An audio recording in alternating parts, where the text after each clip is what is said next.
Hello hikers and world travellers, welcome to The Trail Hunter. I'm Russell Hepton and today I'm going to be giving you guys my 6-month review of the Hyperlite Mountain Gear 2400 Windrider backpack. Let's go!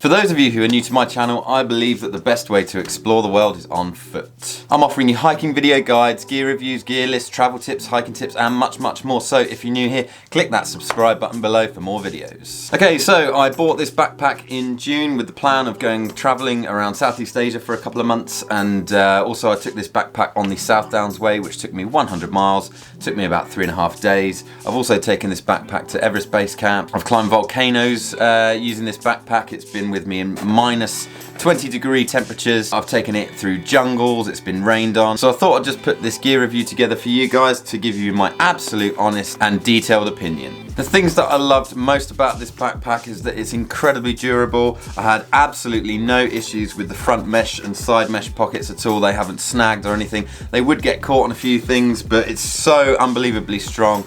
I'm really pleased with that. I really love the roll down top so that you can really cinch it down. You can expand the height so you can fit more things in it. It makes it even more waterproof. And I'm a real big fan of the extra large hip belt pockets that they recently added to this design. They really do benefit me when I'm on my treks.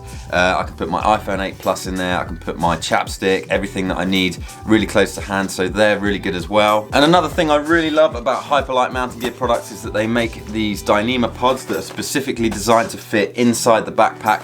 You can see the shape there. I just think this is a really cool idea. I primarily use this for putting my down sleeping quilt in, put it at the bottom of the pack, fits really snug, and it keeps the down in there super dry. Really can't fault that either. So of course this is a 6-month gear review and it's good to talk about all the good bits, but what I thought I'd really focus on in this video is the things that kind of didn't go quite as well as I'd hoped with this backpack. I mean, I have put this through its paces, I've walked many miles in it, and like I said earlier, I've been up in really cold temperatures with this thing. It's really been through its paces. So I thought I'd just touch on a few points about this backpack that I think Hyperlite Mountain Gear could do with improving on. Okay, so the main negative point about this backpack that I found is the top strap for fastening down the lid once you've cinched it down actually was attached to the backpack about here.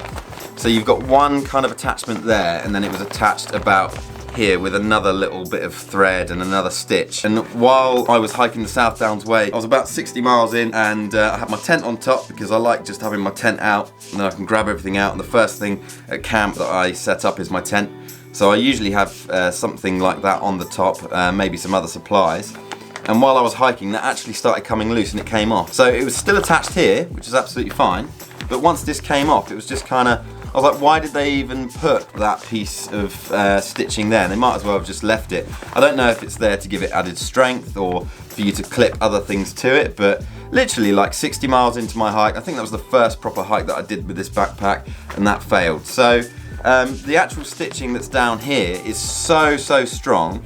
I've had absolutely no problems with that. On the inside it's actually kind of coming a little bit loose, but I think that's just kind of like wear and tear. Apart from that, with this strap, it's been absolutely brilliant, and I think it's one of my favourite features of packs like this, like such as Hyperlite Mountain Gear and Z-Packs and all of these American companies that use this really cool design. But I was just kind of quite disappointed with the fact that that failed so quickly. So what I did was I emailed Hyperlite Mountain Gear about this issue with the strap, and they got back to me. So I'll just read out this email. Hi Russ, thanks for reaching out to us. The integrity of your pack does not look compromised from the photo, because I sent a picture of what had happened.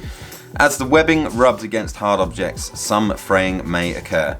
This would be normal wear after 100 miles, but the durability and functionality of your pack should not be hindered. This does not appear to be a warranty issue. We definitely want you to be confident in your pack, so when you do have a chance for us to take a look at the pack here, I said that I'd be hiking the PCT next year, which is true because I got my permit today, just a bit of news. We definitely want you to be confident in your pack, so when you do have a chance for us to take a look at the pack here, we will be glad to analyse it and offer a repair or inspect for a warranty issue If you have any further questions, please do not hesitate to ask. So then I got back to them and I said, okay, thank you for getting back to me. Thanks, Dylan. May you advise on the way to re-stitch it back to how it was originally without damaging the Dyneema, causing leaks. I doubt anyone in the UK works on this material. So he then replied, I would not advise any further stitching to the pack because it is merely putting holes in the material, and it must be done properly to ensure the waterproofing and durability are up to par. Doing any stitching to your pack also voids warranty, so please come by when you get the chance. So yeah, I decided to just leave it. That was about 5 months ago that happened. I just got the backpack, first hiking trek that I'd been on,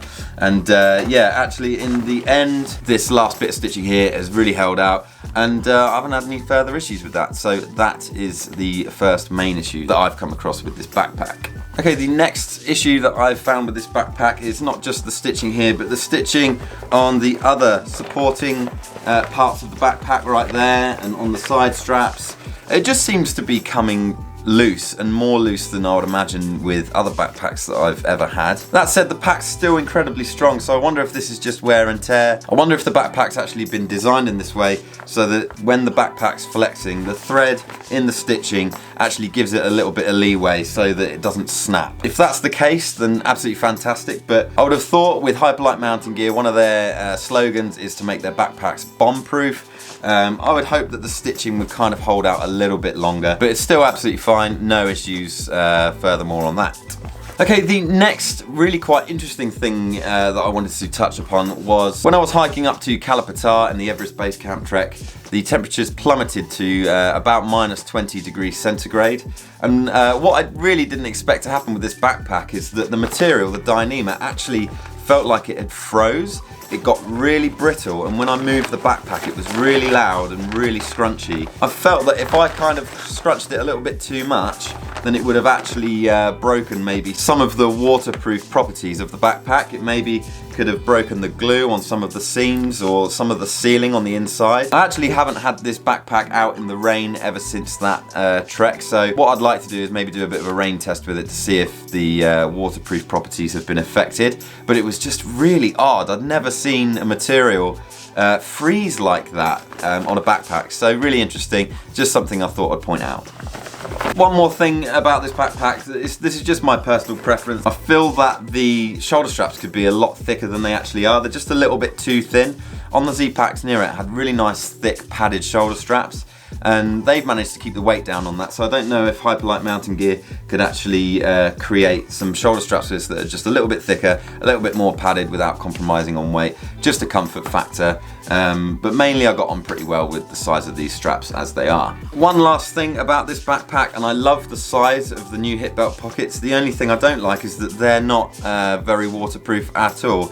I mean, they've got kind of sealing around the zips, and of course they're never going to be completely waterproof, no pack is, but when I was walking in the rain with my iPhone 8 Plus in one of these pockets and my little camera in the other side, it started chucking it down, and all of the water was kind of collecting in the bottom of the hip belt pockets in a nice little pool. So I think what they could have done at least is put some kind of drainage holes in the bottom or something like that, just to help with the drainage of the water when it's raining. And another thing, I don't think the seals along the zips are actually working to their full potential. I think they need to do a little bit more of a better job to make sure that the water doesn't seep in through the zips. But yeah, apart from that, really love the size. Just wish they're a little bit more water resistant.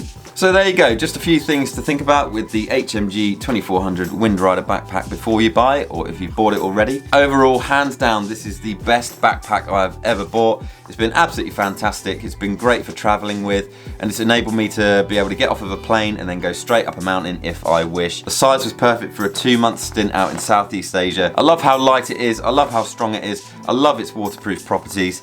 Just a few little tweaks would have made it the perfect backpack for me. Okay guys, this is the end of the video. If you liked it at all and you found it useful, then hit that thumbs up. If you own a HMG 2400 Windrider and you've got your own thoughts on this backpack, then do feel free to write those in the comments section. If you have any questions, then do feel free to ask me those there as well. Lastly, I'm going to be uploading videos like this about 3 or 4 times a week at the moment, so if you like my content, then do consider hitting that subscribe button below for more videos. Okay folks, thank you very much for watching The Trail Hunter, and I'll see you guys in the next one.